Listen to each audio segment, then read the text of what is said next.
How would you like to make a one-pan pasta with me? Mediterranean chicken pasta in one pan. Quick, simple, delicious. Let's kick this up. We are gonna make another one-pan pasta dish. It is going to be fantastic. First thing we gotta do is let's get some oil. Simple olive oil in our skillet. And for this recipe, I am using chicken breast. You can use a thigh if you prefer. We're just gonna cut this into just some nice bite-sized pieces. When you are prepping meat for a dish, especially one like this, always think of the person who's going to be eating it. You wanna make sure and just make some nice bite-sized pieces so that they don't have to struggle when they're trying to eat it. And you wanna make sure they're all about the same size. That way they're gonna cook at the same time. Now that we've got that ready to go, I'm going to go ahead and turn our pan on. We're going to go about a medium to medium high heat. We want to sear this off really well.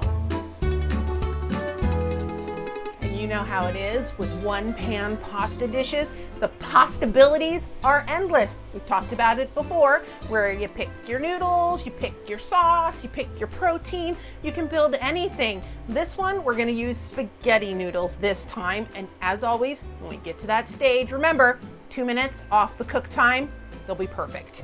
To our chicken, simple salt and pepper. I am using kosher salt and just some fresh ground black pepper and Greek seasoning.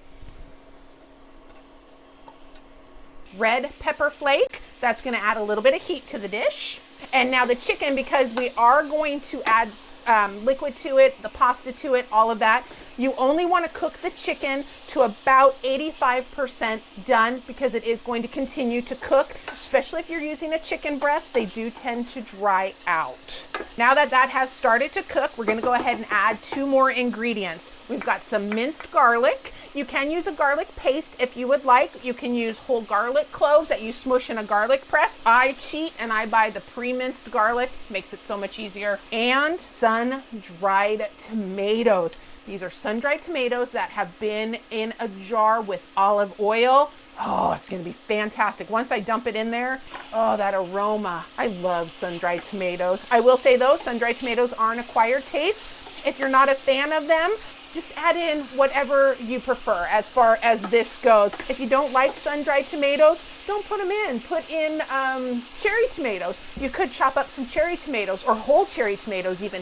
Throw those in, let them cook down and blister. I don't think it's going to hurt the dish at all. We don't want that garlic to burn. So you're going to take your heat down to about a medium right now. This is a very quick dish to get prepped and ready to go because once you add the liquid in the pasta, we're going to let it go for about 10 minutes and you're not really going to do anything but give it a stir every once in a while. So this is one of those dishes where, you know, you're like, oh, I don't really want to labor over a stove and cook this elaborate meal. Well, you know what? This is going to be elaborate when it's done. The flavors, people are going to think you slaved all day long on this one dish, and you really didn't. For the next step, let's get some liquid going. Got just your standard chicken stock going in there. You can use vegetable stock if you'd like. It is going to add a little bit of a different flavor. If you choose not to use the sun-dried tomatoes, maybe use the vegetable stock because it's going to add a little bit more of that vegetable flavor that you're going to lose from those sun-dried tomatoes. I'm just using chicken stock. And we're also adding some heavy cream. That's just going to give it that creamy richness. You want to make sure and scrape the bottom of that pan now that you've added liquid to it just to get all those delicious little nibbly bits that got stuck from your chicken. We want to get this just to a little bit of a boil and then we're going to add our pasta and then we're going to put a lid on it, turn it down and let it go. Smell that's coming off of that is just delicious. Plain old simple delicious. We've got bubbles forming. Let's add our pasta. Remember the rule of pasta? You know it? Don't break your pasta. Don't do it. You will offend every single Italian person out there. Pull right in the pan. Oh. As it cooks, you slowly squish it in there.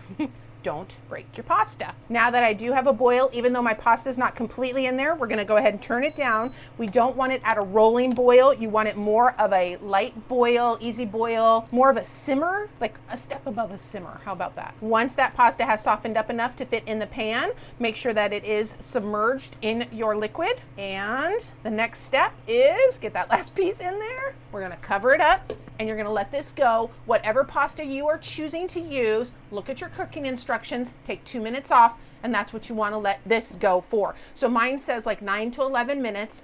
At about 7 minutes, I am going to take a look at it and test it to see where it's at.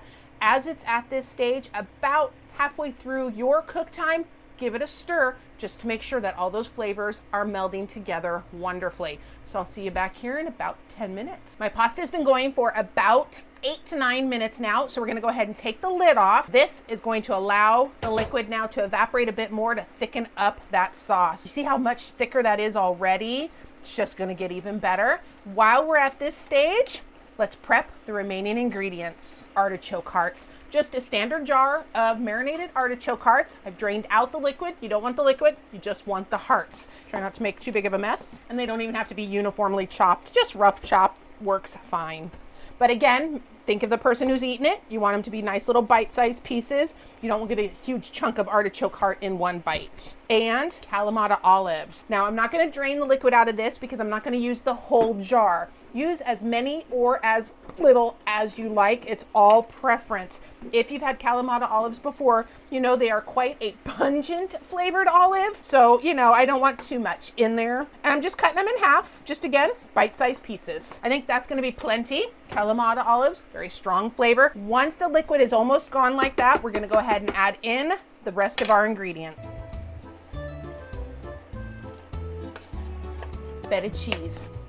I'm only going to add a little bit in because we are going to add some on the top for presentation purposes. At this stage, you just want to cook it long enough for the olives and the artichoke hearts just to heat up a little bit. They don't take long, maybe 2 minutes max.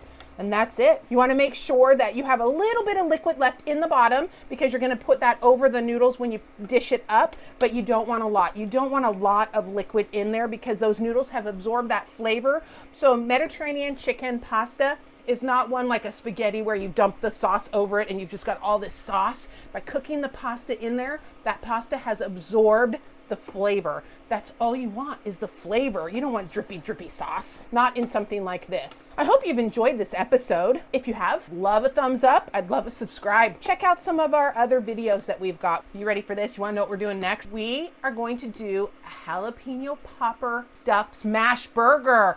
Mind will be blown, as well as this dish. This one's gonna blow your mind. Let's scoop it up and see how it looks. Should we do a little twirl ski? Twirl ski. Ooh, some of that chicken, artichoke hearts. We've got the olives, sun-dried tomatoes. Put some feta cheese right on top. And there you have it. One pan Mediterranean chicken pasta. One pan, which means one pan for cleanup. Ignore all those other dishes that we have to clean up from prepping and all of that. It's just one pan. Quick, simple, easy, delicious. As always, description down below. Hit that more button. You'll see the full step-by-step recipe. You don't have to try to follow along with my madness. I do highly recommend making this. If you do, please leave me a comment. Let me know how yours turned out. But for now, thanks for watching. As always, take care. Bye.